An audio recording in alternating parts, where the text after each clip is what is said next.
The thing that started this process on starting this podcast is actually the very subject. It's been the hardest thing to talk about, but I sort of let it slip out of the bag. I believe it was yesterday that I released the video.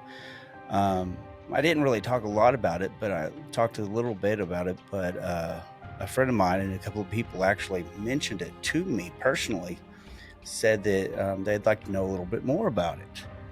And as reluctant as I am, because I'm not much of a pity me person, I thought it was important that I might talk a little bit more about growing up with my stepdaddy.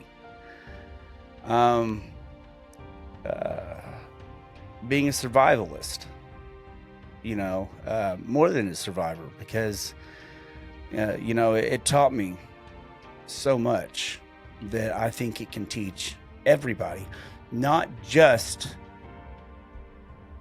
anybody, but I believe everybody that listens to this story can gain a bit of knowledge that can take them places that they never imagined it would take them if they can grasp the little bit of knowledge that it took me.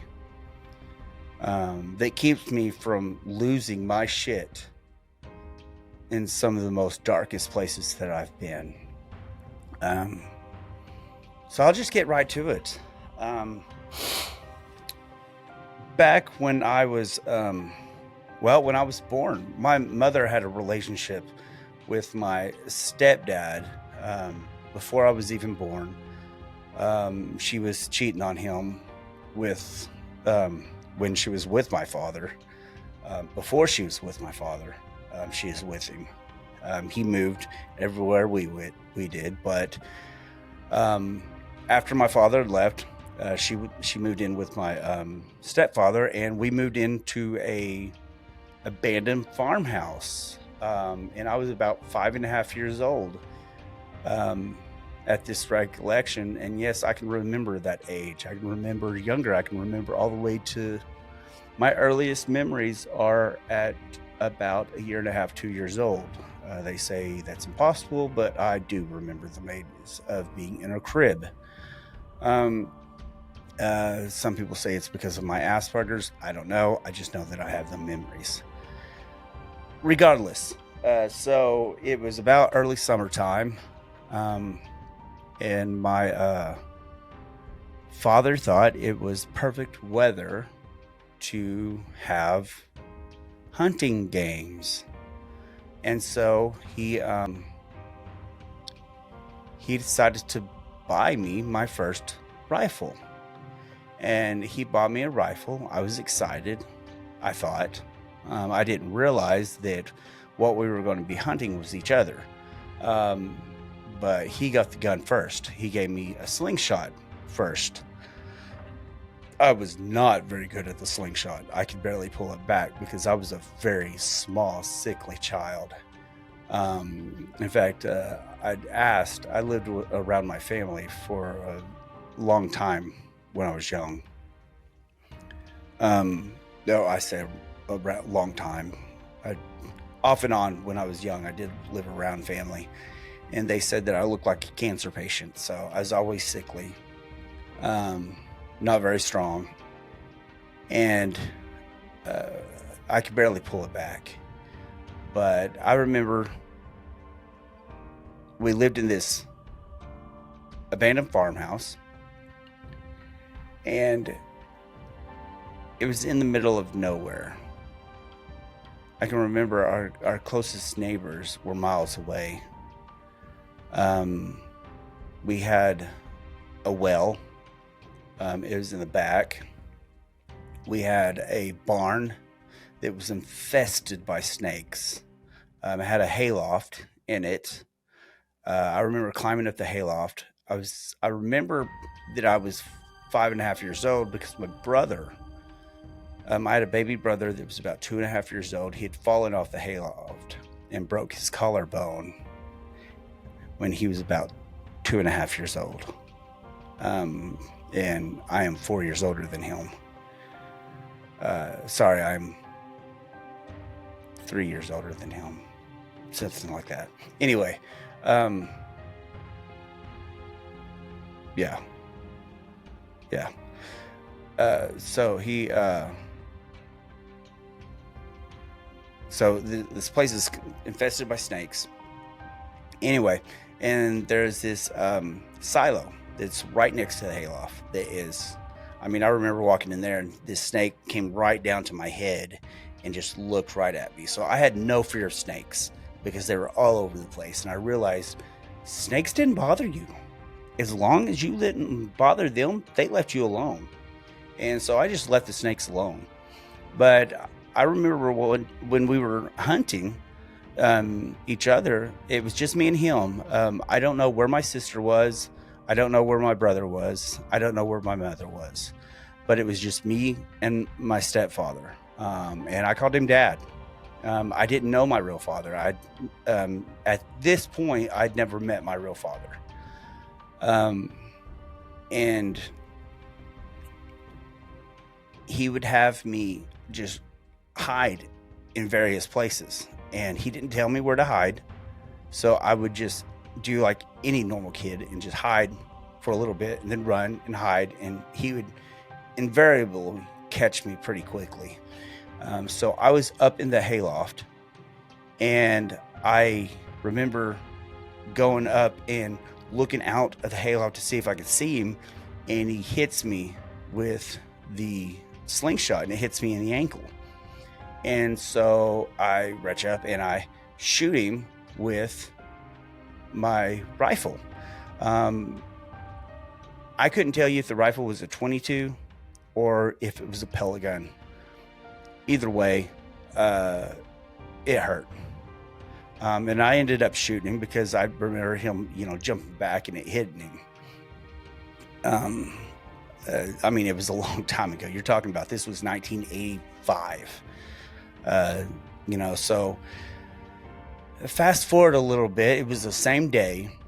I get down because he calls me down. We switch weapons and I go hiding on the other side of the house. And then I start thinking, well, no, he's going to catch me. So I take off running to the other side and he has the rifle now. And he shoots, and I feel this sting right in my right thigh, and then I feel a sting on my forehead, and he ends up shooting me. I got shot twice, and it was him. And I'd had a scar. I have a scar still on my right leg. It'll never go away. It's a constant reminder, and the scar finally went away on my head about 20 years ago. I must have outgrown it or something. It's probably still there because when you shave my head, you can still see a scar there, but you can't see it anymore because of my hair. But that was my life when I lived with my stepdad.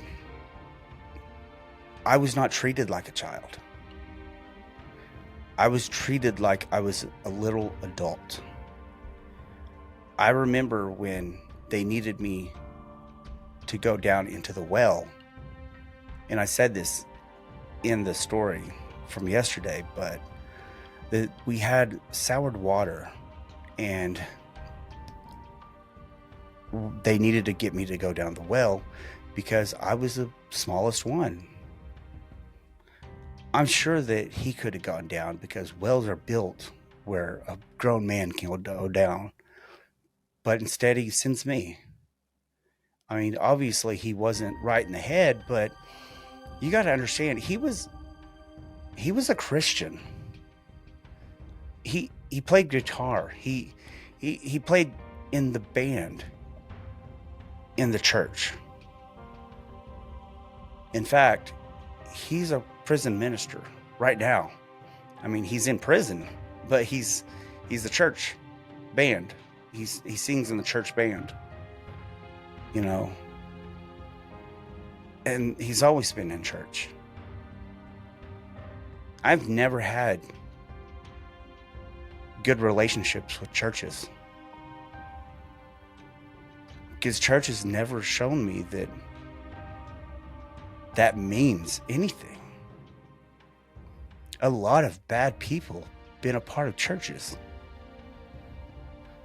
And yet people use church as a symbol of goodness. And, oh, this means that they're good quality people. And I'm a Christian, so I'm a good quality person. This person lowered me down to a well in a dark hole, tied me to a rope, and had me search in water to find a dead body and dig it out and carry it out of the well. I'm 5.5 years old. He had me hide on the property from being hunted, from being shot by a grown man, and to shoot a grown man. I'm 5.5 years old. I'm younger than what my baby girl is right now. I didn't know how to ride a bike yet. And I have people cussing me out because I dare say the kingdom of heaven is inside you. How do I know the kingdom of heaven is inside you? Because I've met God. Because during these times, God came to me and saved me. It wasn't Christians. Christians haven't helped me. I have never gotten a lot of help from Christians. I've needed help from Christians a lot, and they weren't there. They didn't care. They've turned their back on me. Churches have turned their back on me so many times. I have a service dog, and I had back surgery. I have PTSD, and the church kicks me out until I no longer need my service dog. When I needed church for fellowship, we need to do better. So you keep preaching hell. Oh, we need to save these people from hell. Save their souls from hell and damnation, fire, and brimstone. Jesus spoke about it more than he spoke about this. The Bible talks about Jesus spoke about it. Remember, that's the resume. That's what somebody wrote about. That doesn't mean he did. That doesn't mean he actually spoke about it more than this. That means somebody wrote about it more. You're focusing on it. Jesus said the number one commandment is love. So no matter how much the Bible speaks about hell, Jesus said the number one commandment is love. So love people. I needed love. I didn't get it from people. God came down to a little boy who needed him, and he rested in his soul and stayed there and comforted him when nobody else was there. And for most of my life, I had nobody to talk to. I didn't seriously have anybody to talk to tell serious, deep, dark secrets until my wife. And I didn't start telling her anything until a couple of years ago. And I'm about to turn 44 years old. I never had a counselor or anything. I had God to tell somebody the truth. What was here before the written word? God. God was here. What will be here after the written word? God. What will last longer than anything? God. What are we made out of? God. Did God not speak us into existence? If you go in scientifically, we are made out of nothing but light and vibration. Light and vibration is sound. So we are literally God's spoken word. So the kingdom of heaven is literally inside you. Help somebody fall in love with the God inside them. Let somebody know that they're free. That they don't have to be trapped. It's not the church that's going to rescue them. It's not a Christian. It's between them and God. Stay in peace. Hey guys, I want to personally thank everyone for liking and sharing my videos. Uh, if you want to continue to see my content, all you got to do is press that subscribe button and I'll notify you as soon as a new video comes out. I don't get paid for any of this. So if you want to buy some of my merch, like my shirts, like Jesus is a Badass or my Don't Be a Dick shirt, you can easily go to my merch store, which is at sogtv.org, which I will have it in the description at every video. So push that, go buy yourself a shirt. I appreciate it. Have a blessed day, and I will see you at the next episode. Thank you.